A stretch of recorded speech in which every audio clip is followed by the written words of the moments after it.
bonjour à tout le monde, c'est Nicolas, j'espère que vous allez bien pour cette nouvelle vidéo.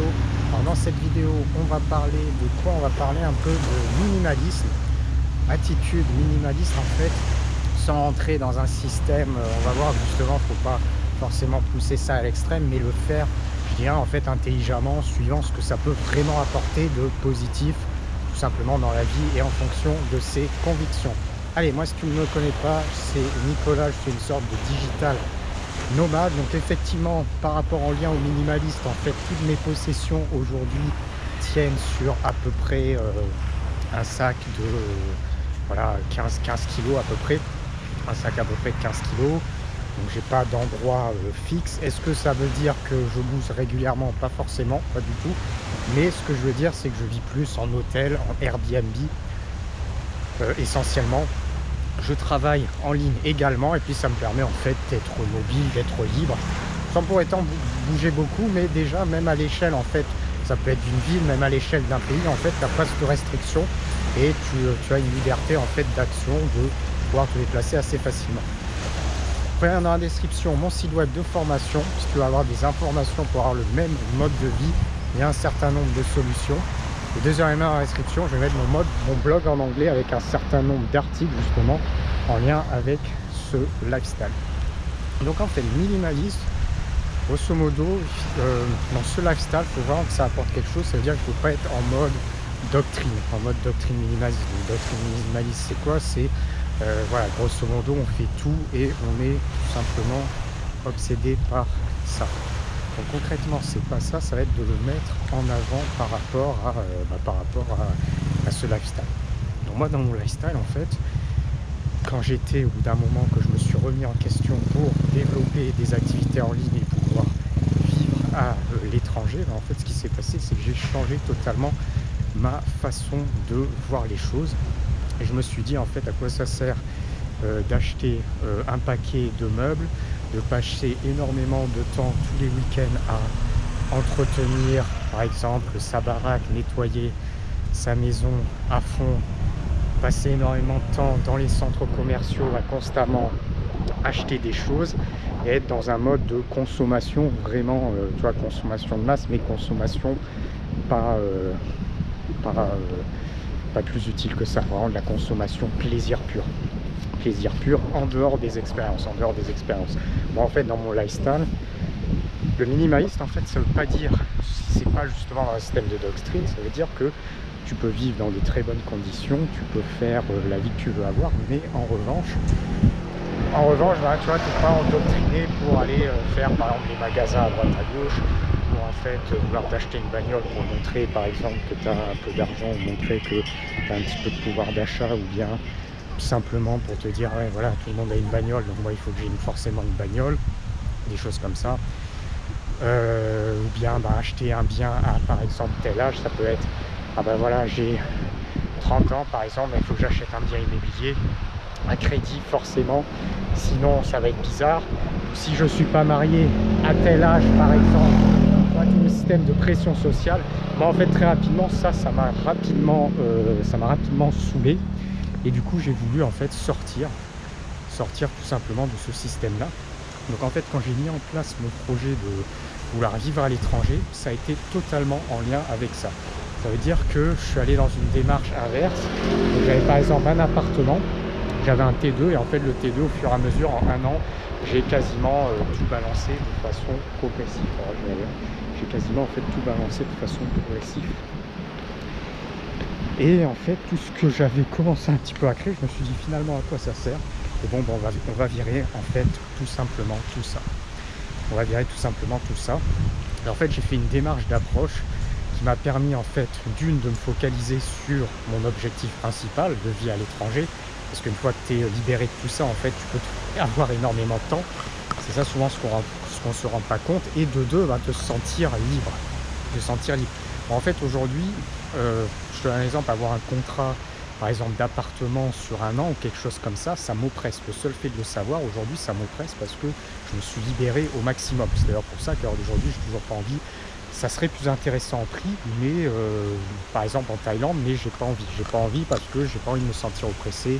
J'ai pas envie, si demain j'ai envie de bouger dans l'année, j'ai pas envie d'avoir un système de contrat, même si, même en bougeant, ça pourrait quand même être intéressant, mais voilà, j'ai pas plus envie que ça, j'ai pas envie de me sentir oppressé, j'ai pas envie d'avoir 50 000 à faire. Pareil, quand je suis par exemple dans un appart, si je suis dans un condominium ou bien si je suis à l'hôtel, j'aime pas avoir 50 000 trucs qui traînent partout, ça m'insupporte. Je veux que ce soit vraiment clair, carré, très peu de choses, posées, et je veux vraiment que ce soit comme ça. Et donc du coup, à partir de là, en termes de minimalisme, moi ce que j'ai fait au niveau de l'approche, donc j'ai commencé en fait sur un premier appart que j'avais, et quand j'ai défini cet objectif là, j'ai tout simplement vendu 90% de ce que j'avais. Et ensuite j'ai fait une phase de transition qui correspondait en fait à un congé sabbatique que j'ai fait, mais je restais également quand même en France pour travailler 6 mois, donc j'ai mixé avec 6 mois. Et en fait quand j'ai fait ça, grosso modo, j'ai changé en fait d'appartement. J'ai changé d'appartement pendant un an, et pendant un an, pour justement me focaliser sur me former, démarrer un business en ligne, tout ça juste avant mon congé de sabbatique, qu'est-ce que j'ai fait? Je suis allé dans un autre appart, et dans cet appart là en fait j'avais un petit studio, et j'avais un lit qui était posé sur le sol, j'avais 2 tréteaux avec un plateau, un ordinateur qui était posé dessus, et c'était tout ce que j'avais en fait rien d'autre, tout était vendu.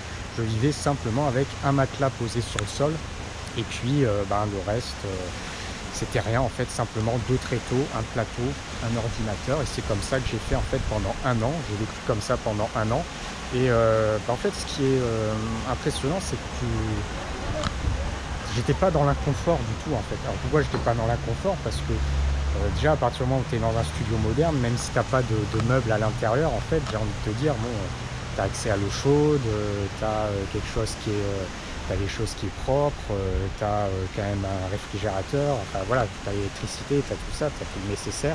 Donc après c'est juste en fait des meubles, des vêtements, ni plus ni moins. Ni plus ni moins. Donc c'est pas. Donc je me suis en fait jamais senti dans l'inconfort, et au contraire je me sentais en fait beaucoup plus libéré, beaucoup plus libre, et c'était franchement beaucoup plus intéressant pour moi. Et donc j'ai fait cette phase de transition dans le but aussi que quand je voulais bouger, quand j'étais prêt par exemple, aussi bien psychologiquement que prêt financièrement, en fait c'était très simple, j'avais rien à faire. Vu que c'était un contrat de location, tout ça, j'avais simplement à résilier le bail, vendre un matelas, 2 tréteaux, et puis c'était bouclé. Alors j'avais quand même une voiture que j'avais gardée en fait, que j'ai gardée en fait un petit moment, que je laissais par exemple au départ chez mes parents quand je bougeais à l'étranger pour mon premier et deuxième congé sabbatique, parce que j'étais pas sûr, donc c'était quand même intéressant de conserver la voiture, mais là c'était très simple, hein, il y avait simplement à la laisser par exemple chez les parents, il n'y avait pas de problème par rapport à ça. Et donc après, à partir de là, ça fait maintenant des années, et puis en fait j'ai jamais plus rien eu que tout ce qui m'appartient là depuis des années, ça tient dans à peu près 20 kilos grosso modo. Alors tu as toujours quelques affaires qui traînent un petit peu, voilà, dans le domicile parental, il y a quand même quelques affaires, des anciennes affaires, quelques trucs comme ça, mais en fait ça s'arrête là. Voilà, concrètement ça s'arrête là. Après il y a rien de plus, Et effectivement, en fait, pour énormément de personnes, surtout si elles font ça au début, ou si elles ne sont pas du tout dans un système, elles se sentiraient totalement comme, je sais pas comment expliquer, totalement comme dépourvues en fait, parce que le matériel, pour pas mal de personnes, c'est tout, ça représente par exemple, ça peut représenter ton statut social dans un premier temps. Si c'est pas ton statut social, ça peut représenter un petit peu quel type de travail tu fais. Et puis ça permet aussi en fait de t'accrocher à quelque chose, Et effectivement, si tu es par exemple dans ce système-là de minimalisme, tu n'as plus de matériel quoi qu'il arrive pour t'accrocher. Donc tu t'accroches pas à la baraque, tu t'accroches pas à tout ça. Donc tout ça, tu es sorti de ce système, et effectivement, au départ, ça fait un petit peu bizarre, j'avoue, surtout quand tu as eu quand même une habitude en fait, le normal de n'importe quel, par exemple, voilà, on va dire d'une société occidentale, enfant, tout ça, tu as quand même un peu de matériel, tu as quand même un certain nombre de choses. Il n'y a quand même pas trop à se plaindre. Donc effectivement, quand le jour où tu vends tout, tu n'as strictement rien qui t'appartient, effectivement ça fait bizarre au début. Mais je rassure, en fait ça fait juste bizarre tout simplement au tout début, peut-être pendant quelques mois, Une fois en fait que tu as pris le coup de main et puis que tu as compris ton avantage, en fait après c'est tout l'inverse. En fait après tu bascules dans un système où justement tu vois à quel point tu te sens libre, à quel point ça peut être puissant, à quel point ça peut être puissant. Et vraiment moi à l'heure d'aujourd'hui j'ai plus envie de revenir dans un système de matériel. C'est dingue en fait, moi par exemple toutes mes structures de journée, tout ce que je fais en fait, à aucun moment je me dis je vais réparer quelque chose, je vais même le nettoyage c'est vraiment très très minimal, tout ça. Alors oui, il y a un petit parti des avantages où effectivement si demain on sait qu'il y a des personnes qui adorent par exemple faire des choses manuelles simplement chez elles, mais en fait ça dépend du mode de vie que tu crées. Moi dans mon mode de vie, dans ce type de choses là par exemple ça m'intéresse pas, j'ai pas envie de perdre du temps, d'être là le week-end et de me dire je vais faire 4 heures de magasin, me fatiguer dans des magasins pour aller chercher des choses qui vont réparer quelque chose par exemple qui a été cassé, ou quelque chose qui a par exemple pas bien été entretenu. Alors il y a un certain nombre de personnes qui passent leur vie à dire ah ben je passe mon temps à faire des réparations, à dépenser de l'argent dans ma maison. Mais en fait c'est que tu as choisi, si tu veux pas dépenser, dépenser d'argent dans ta maison, si tu veux pas passer tous tes week-ends à réparer des choses, à acheter des choses, bah, tout simplement t'achètes pas de maison et puis voilà, t'achètes pas de maison où tu te libères de ça et puis tu n'auras plus aucun problème. Alors oui effectivement si tu as des personnes, ils ont des maisons de 150 mètres carrés avec des grands jardins. Et puis au bout d'un moment, il dit j'en peux plus, je passe mon temps à faire des travaux, je passe mon temps à faire ça, c'est extrêmement compliqué, on s'en sort pas, mais on s'en sort pas. Tu as choisi, en fait, j'ai envie de te dire, de pas t'en sortir. Donc si tu fais une vie très simple, comme par exemple des habitants, comme par exemple ici dans ce type de pays-là, bah, t'as pas tous ces problèmes-là. En Occident, souvent, on se crée beaucoup de problèmes justement par rapport à beaucoup de choses matérielles. Et je parle Occident en général parce que aussi tu as le système des pays riches. Mais aujourd'hui, tu vois, par exemple au Japon qui est un pays riche, tu vas dans t'as pas du tout de système avec triple isolation, les super boutons forcément pour avoir les volets déroulants, tout ça. C'est moderne, mais en même temps, c'est hyper traditionnel. Donc la majorité des maisons au Japon, par exemple, t'as aucune isolation. L'hiver, il fait hyper froid, c'est hyper traditionnel. Tu regardes les hôtels, tout ça au Japon, c'est des choses souvent, par exemple, très très vieux. Les gens vivent avec des conforts matériels, par exemple au Japon, qui sont bien inférieurs à ce que tu as en Occident, par exemple. Est-ce que pour autant le Japon est moins riche que l'Occident? Pas du tout, en fait, pas du tout. Est-ce que le pouvoir d'achat est moins bon? Pas du tout non plus. Mais ce qui change, c'est en fait la mentalité des gens. Donc, par exemple, les Japonais vont pouvoir très facilement vivre avec très peu de choses, ou très facilement vivre avec un mobilier minimum, parce que ça, par exemple, le jardin zen, le mobilier zen, les trucs minimalistes, parce que tu as une approche différente des choses. Et ça, par exemple, c'est intéressant parce que ça dépend pas forcément uniquement d'un revenu. C'est vraiment plus spécifique à l'Occident avec un certain confort où vraiment on se crée énormément de choses. Alors je dis pas que c'est pas bien, c'est bien dans un certain sens. Moi, par exemple, aujourd'hui, il me faut un bon hôtel, il me faut une bonne chambre. Si je prends par exemple un petit appart, il faut un bon petit appart moderne avec quand même un bon petit confort. Mais après, ça s'arrête là. Voilà, après, ça s'arrête là. Après, j'ai pas besoin d'avoir un truc grand, j'ai pas besoin d'aller prendre mon mobilier puisque je suis en location, j'ai pas besoin de tout ça. Voilà. Allez, je pense qu'on va rester sur cette petite aperçu minimaliste. En fait, on pourrait en parler en fait pendant des heures, mais après ça va faire long, peut-être qu'on refera des vidéos. Mais voilà, le but c'est de se dire est-ce que ça peut apporter vraiment quelque chose, mais clairement oui, ça apporte quelque chose dans ce lifestyle. Parce que ça te libère de tout, ça libère de pression, ça te libère du temps.